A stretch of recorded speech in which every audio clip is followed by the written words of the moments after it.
Comment réagiriez-vous si votre employeur vous proposait une semaine de travail de 6 jours? En Grèce, depuis le 1er juillet, il y a une loi qui le permet pour les entreprises privées qui sont ouvertes 24 heures sur 24. En Corée du Sud, les cadres de Samsung se sont vus imposer la semaine de 6 jours pour améliorer les résultats de l'entreprise. On fait le point avec Annie Boilard, elle est conseillère en ressources humaines agréée, présidente du réseau Annie RH. Merci beaucoup d'être là, Madame Boilard. Ça fait plaisir. Quand on regarde la Grèce, ce qui se passe, on a vraiment l'impression qu'on va dans la tendance contraire à ce qui se fait, disons, en Amérique du Nord, en Europe. Est-ce que le cas de la Grèce est vraiment une anomalie? Bon, c'est sûr que c'est une exception. On en voit moins souvent, surtout en contexte de pénurie de main-d'œuvre. Ce n'est pas la tendance que nos entreprises nord-américaines prennent. Mais comme vous le nommiez en introduction, il y a des entreprises asiatiques qui sont allées de ce côté-là, la Grèce. Donc, c'est pas un cas d'exception, mais c'est encore une minorité.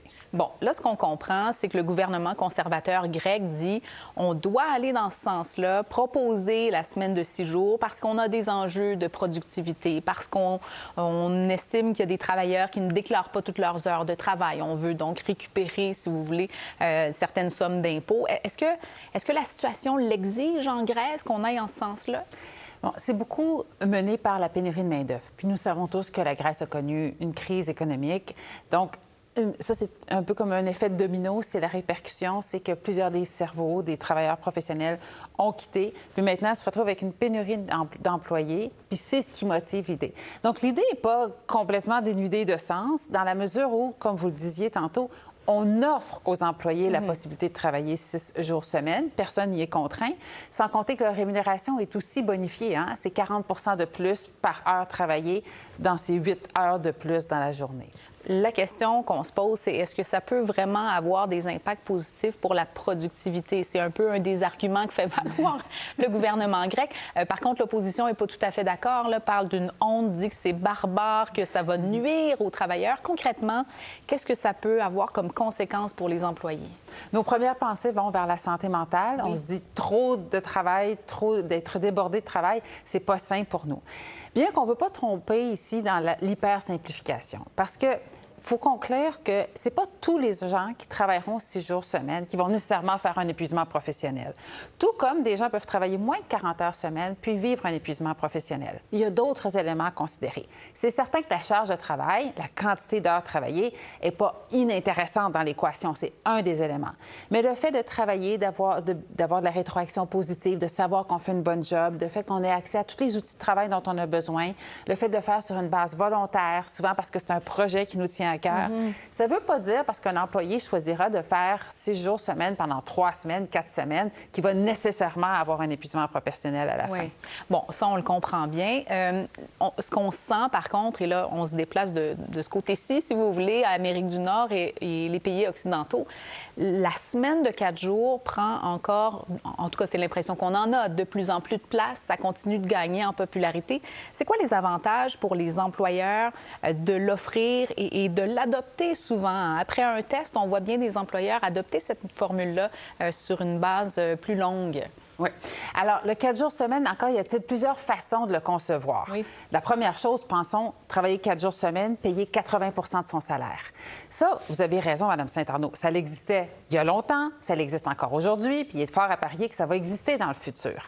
Alors, ça, c'est une façon de le concevoir. Souvent, les gens vont dire que c'est équitable. C'est équitable pour les employés, pour les employeurs. Bon, ça, c'est une chose.